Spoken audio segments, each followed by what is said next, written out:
Yeah.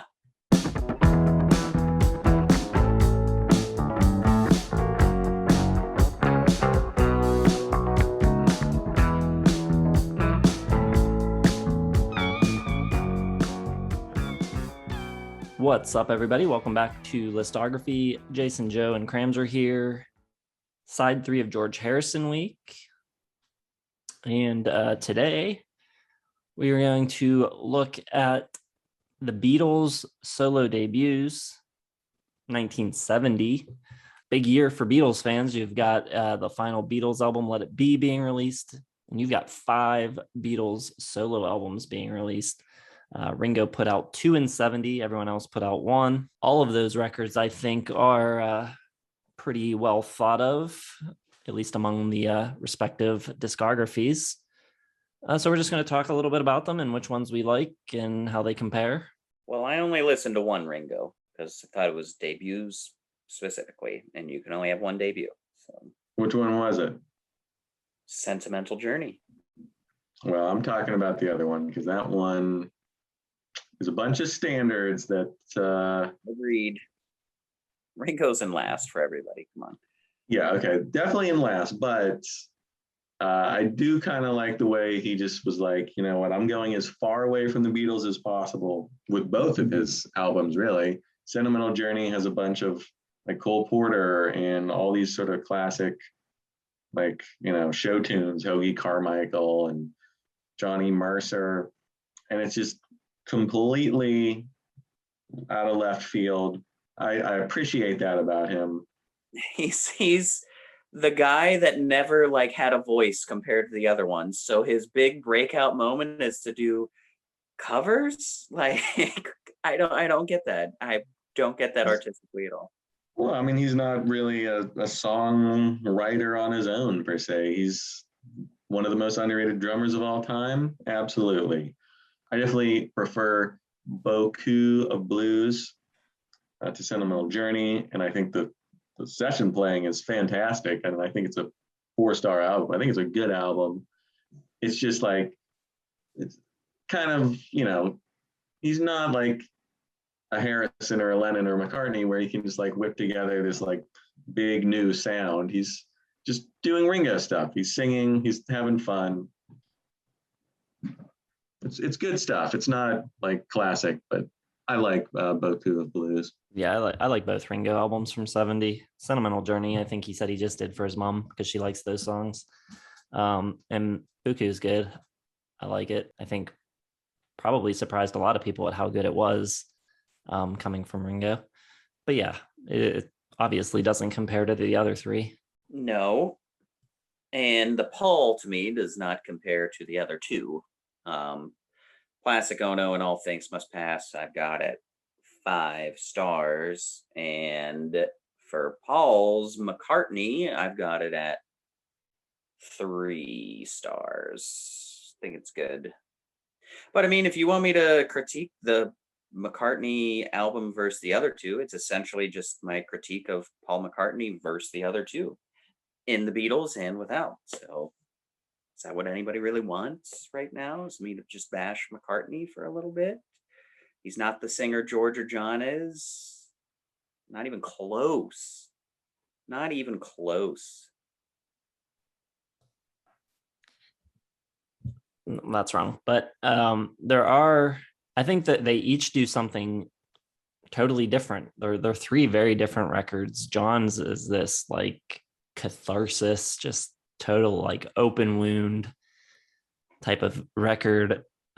George's is really the more of the singer-songwriter record. These songs that he had been, you know, working on for years in some cases, really well put together, sounded great in the studio, working with Phil Spector. And Paul's is this really, you know, kind of almost tossed off feeling, just this like homespun. He was off by himself, just kind of sees Linda walking across the room and plays to himself, Lovely Linda, and it's on the record. And it's a really cool thing. I think it's a nice kind of different sort of record, and you know, not something he was doing in the Beatles necessarily. I have for mine, as much as I prefer Paul McCartney, over John Lennon in basically every aspect of life. I do have Plastic Ono Band. I had it 4.5 stars, so that's going to slot in second behind the 5-star All Things Must Pass. I like McCartney 1. I think it's a 4-star album. I think Maybe I'm Amazed sort of just shows it like just buried on this sort of like what Jason was saying, like there's Linda, I'm gonna write a song about her. Like it's very kind of low key, stripped back, but he still can just like do something like Maybe I'm Amazed, which is just an incredible song, one of the most perfect little love songs, just a tossed off, up to standards with a lot of the Beatles tunes. And I don't think he tried really as hard as John Lennon or George Harrison to make like a great record. I don't think that was the point. I think he'd already done that with Abbey Road pretty much. So now he's just sort of doing a personal homespun, whatever kind of record. I don't love that shift because Abbey Road's my favorite Paul McCartney ever. Like I think it's at his peak. So now he's kind of going off in this tossed off direction. And I want more of that Abbey Road suite kind of thing, where it's just like the greatest pop ever produced.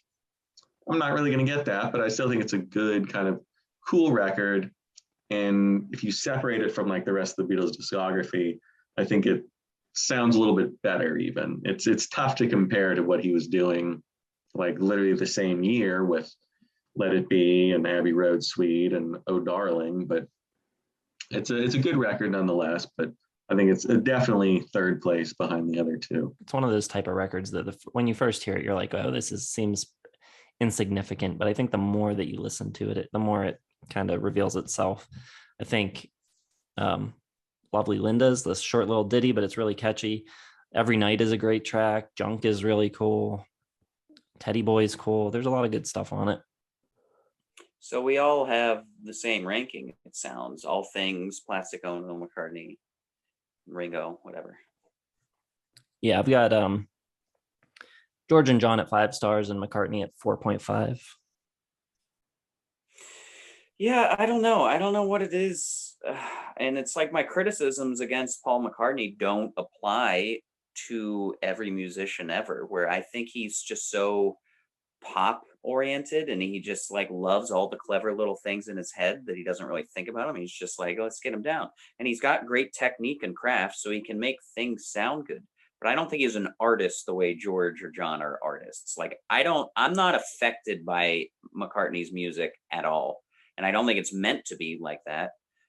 So it's compared to George and John, especially in the first albums, it's just not gonna hold up for me. Like there's nothing with McCartney that's like incredibly soulful. It doesn't move me physically. I don't feel it in my gut. I don't feel it here. It's just all things that I can appreciate sound good because he writes good melodies as someone that likes music. I don't really think he's tearing into stuff or pouring stuff out or finding out things about him the way that George or John did. And I will always hold that against him. But at the same time, like I love me a good 80s pop record, which is going to be superficial and, without much to say. I just always feel like Paul probably has this in him and just doesn't bring it out. He definitely doesn't on the first album. Where would you place the Beatles 1970 Let It Be compared to these? It's tight with McCartney and Let It Be. I think I have Let It Be a higher rating than McCartney, so I'd have Let It Be over McCartney, but not by a lot. But a clear third behind Harrison and Lennon's debuts. Oh yeah, 5 stars for each of those. Let It Be did not get, after that big string of 5-star after 5-star Beatles album, Let It Be was. But... Probably same for me. I think I've got Let It Be at 5 stars. So yeah, but if it's 5 stars, but it almost feels closer to the McCartney than it does to it's like a weak 5-star. Yeah, I have it at a 4-star, mid-level 4-star. I think it's valleys kind of bring down the peaks. And John Lennon was basically phoning it in at this point, was terrible. So, but that's because he was putting all of his efforts into his solo album, which is superior. So I'll give him that. But yeah, 5 stars for all things, 4.5 for Plastic, 4 for Let It Be, McCartney, and the good Ringo Starr. And Jason was the only one to have Plastic as the number 1 Lennon, right? Me and Joe both had Imagine at number 1. Is that right? I know Joe had Imagine. I had Plastic Ono. I think I had Imagine at number 1 too, and Plastic Ono number 2. Yeah, I think that sounds correct because it is correct. So hopefully you did. Sounds correct because it is correct. I do prefer Imagine, but I think Plastic Ono is amazing. It's almost too amazing. It's almost too viciously brutal and psychologically honest, where it's just like, calm down. I'm trying to listen to music here. All right, so let us know how you feel about the Beatles solo debuts, how you would rank them, and throw in Let It Be if you want to do that as well down in the comments. Hit the like button if you enjoyed the video. Subscribe to the channel if you've not subscribed yet. Hit the bell for notifications. Facebook, Twitter, Instagram, and our website is in the description. And come back tomorrow. Songs of the Year will be coming up, and we'll see you then. Thanks for watching.